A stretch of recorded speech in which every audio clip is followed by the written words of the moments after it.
Hello दोस्तों, कहानी अच्छी लगे तो प्लीज़ सब्सक्राइब ज़रूर कीजिएगा।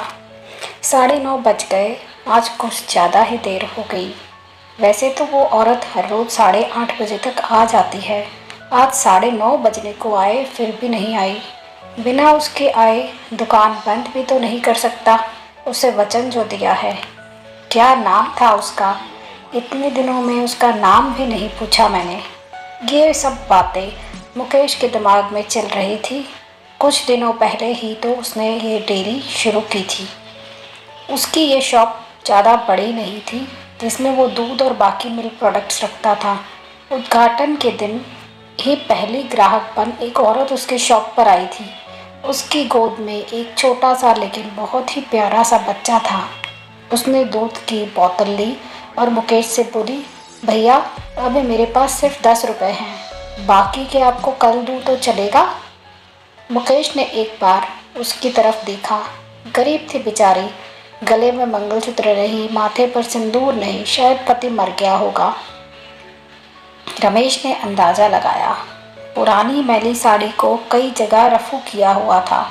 माथे से पसीने की बूंदें बह रही थी। फिर उसकी नज़र उस मासूम बच्चे पर गई, जिसके मेले चेहरे पर एक कोमल हंसी थी और अभी अभी आए 2 दांत उस हंसी को 4 चांद लगा रहे थे। मुकेश ने उस महिला की तरफ देखा और बोला, कोई बात नहीं बहन, आप मुझे बाद में पैसे दे देना। बड़े समाधान के साथ औरत ने मुकेश की तरफ देखा और बोली, भाई मैं ज़रूर आपको कल पैसे दे दूँगी। यहीं पास में ही उस दूसरी गली में छोटा सा घर है, वहीं रहती हूँ मैं। मुकेश मुस्कुराते हुए बोला, कोई बात नहीं बहन, कल पैसे ना हो तो भी चलेगा, जब आपके पास होंगे तब दे देना। फिर वह औरत वहाँ से चली गई। अगले दिन वह औरत पैसे लेकर डेयरी पर आई और मुकेश को देने लगी। मुकेश ने पैसे लेने से मना किया और बोला, नहीं बहन, मैं यह पैसे नहीं ले सकता, क्योंकि कल आपने मेरी पोनी की थी और कल मुझे 2000 रुपये का फ़ायदा हुआ। आप मेरे लिए बहुत लकी साबित हुई, इसलिए ये पैसे मैं नहीं ले सकता। मुकेश की इस बात से उस महिला को बहुत ज़्यादा खुशी हुई, क्योंकि इतने सालों बाद किसी ने पहली बार उसको लक्की कहा था, वरना पति की मौत के बाद तो ससुराल वाले उसे पनौती कहकर घर से ही निकाल दिया था। भाई रात को कितने बजे तक आपकी यह शॉप खुली रखते हैं? औरत ने मुकेश से पूछा। 8 बजे बंद कर देता हूँ बहन, मुकेश ने कहा। मुकेश का जवाब सुनकर औरत का चेहरा उदास हो गया। मुकेश को यह समझते देर नहीं लगी। उसने पूछा, कोई समस्या है बहन?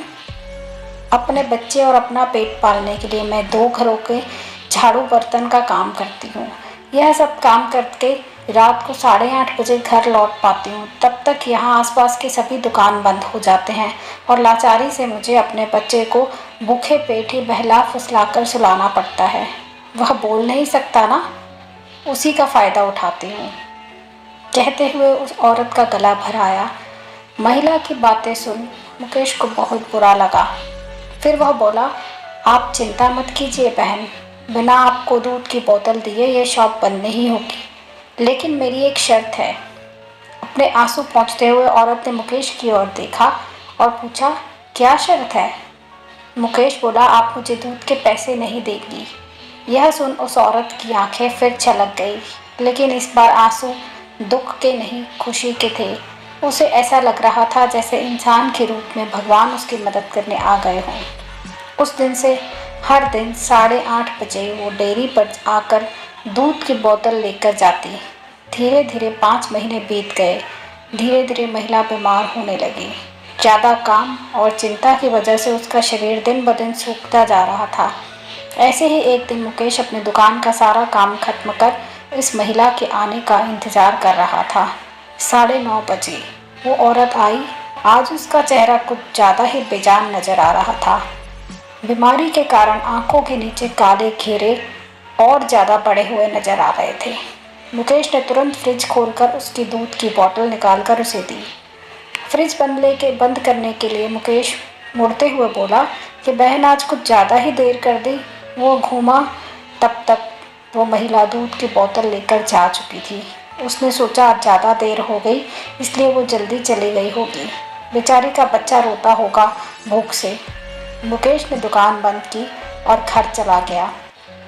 अगले दिन ठीक 8 बजे वो महिला शॉप पर आई और आकर बिना कुछ बोले खड़ी हो गई। हमेशा की तरह मुकेश ने उसे दूध की बोतल दी। कोई चीज़ नीचे गिरी तो उसे उठाने के लिए मुकेश नीचे झुका। वो चीज़ उठाई और सामने देखा तो वो औरत नहीं थी। मुकेश को आज पता नहीं क्यों उस महिला में काफ़ी बदलाव नज़र आया था। उसे वो बड़ी कमज़ोर सी नज़र आई। अगले दिन फिर 8 बजे वो महिला उसकी शॉप पर आई। आज मुकेश ने उसका चेहरा बड़े गौर से देखा। उसका चेहरा सफ़ेद पड़ चुका था, मानो उसके चेहरे का तेज खपका जा चुका हो। उसने जो सोचा, बेचारी गरीब औरत करे भी तो क्या, ना किसी का सहारा, ना अच्छी आमदनी, जरूर पैसों की कमी की वजह से बीमार होते हुए भी दवाई नहीं कराई होगी। मुकेश जल्दी से अपनी शॉप बंद कर अपने घर गया। घर जाकर उसने ये सारी बात अपनी पत्नी को बताई। उसकी पत्नी भी उसकी ही तरह भले स्वभाव की थी। उसे भी उस महिला की परिस्थिति पर दुख हुआ। वो मुकेश से बोली, ऐसा करते हैं, कल उस महिला के घर चलते हैं और उसे किसी अच्छे डॉक्टर को दिखा आते हैं। मुकेश को अपनी पत्नी की बात सुनकर उस पर गर्व हुआ, क्योंकि उसकी पत्नी के विचार भी उसी की तरह दूसरों के प्रति परोपकार के थे। अगले दिन सुबह दोनों उस महिला के घर जाने को रवाना हुए। मुकेश को जब उसका पता ठीक से याद था। जब वे उस छोटी सी गली में पहुंचे तब वहां एक छोटा सा मकान था, जिसके आसपास दूर दूर तक और किसी का घर नहीं था। जैसे जैसे वे उस मकान की तरफ बढ़ते जा रहे थे, वहां एक बदबू तेज होती जा रही थी। दोनों उस मकान तक पहुंचे और दरवाज़ा खटखटाया ही था, वो खुल गया और बदबू असहनीय रूप से बढ़ गई। फिर भी दोनों अपने नाक पर कपड़ा रख उस अंधेरे मकान में घुसे, जहाँ बच्चे के खेलने की आवाज़ आ रही थी। मुकेश ने किसी तरह से स्विच ढूंढकर मकान की लाइट जलाई और सामने जो दृश्य दोनों ने देखा, वह देखकर दोनों की आंखें फटी की फटी रह गई। उस कमरे में उस मासूम बच्चे की माँ मरी हुई पड़ी थी। उसे देखकर लग रहा था वह 3-4 दिन पहले ही अपना देह त्याग चुकी थी, क्योंकि धीरे धीरे उसका शरीर सड़ने लगा था। निर्जीव पड़े उस शरीर की आंखें देखकर लग रहा था जैसे रो रो कर सूख चुकी हों। निर्जीव होते हुए भी उस औरत की दोनों आंखें अपने बेटे को ही देख रही थी। उसका बच्चा भी अपनी माँ की आंखों में देखकर खेल रहा था, जैसे उसे लग रहा हो कि माँ उसके साथ खेल रही है और उसका पूरा ध्यान उसी पर है। वहीं पास में ही दूध की 3-4 खाली बोतलें पड़ी हुई थी। यह दृश्य देखकर मुकेश और उसकी बीवी दोनों हैरान रह गए। दोनों के रोंगटे खड़े हो गए। मुकेश को अभी भी विश्वास नहीं हो रहा था कि एक मरी हुई माँ अपने बच्चे के लिए उसके पास से दूध लेकर जाती थी। मुकेश ने और उसकी बीवी ने उस औरत का विधिवत अंतिम संस्कार किया और उस बच्चे को मुकेश ने अपने बीवी के हाथों में रखा। उसने भी उस बच्चे को बड़े प्यार से लिया और दोनों ने उस बच्चे को गोद ले लिया। मुकेश को अपनी पूरी जिंदगी यह ध्यान रहा कि उस बच्चे की माँ अभी भी उसके साथ है और उस पर नज़र रखे हुए हैं।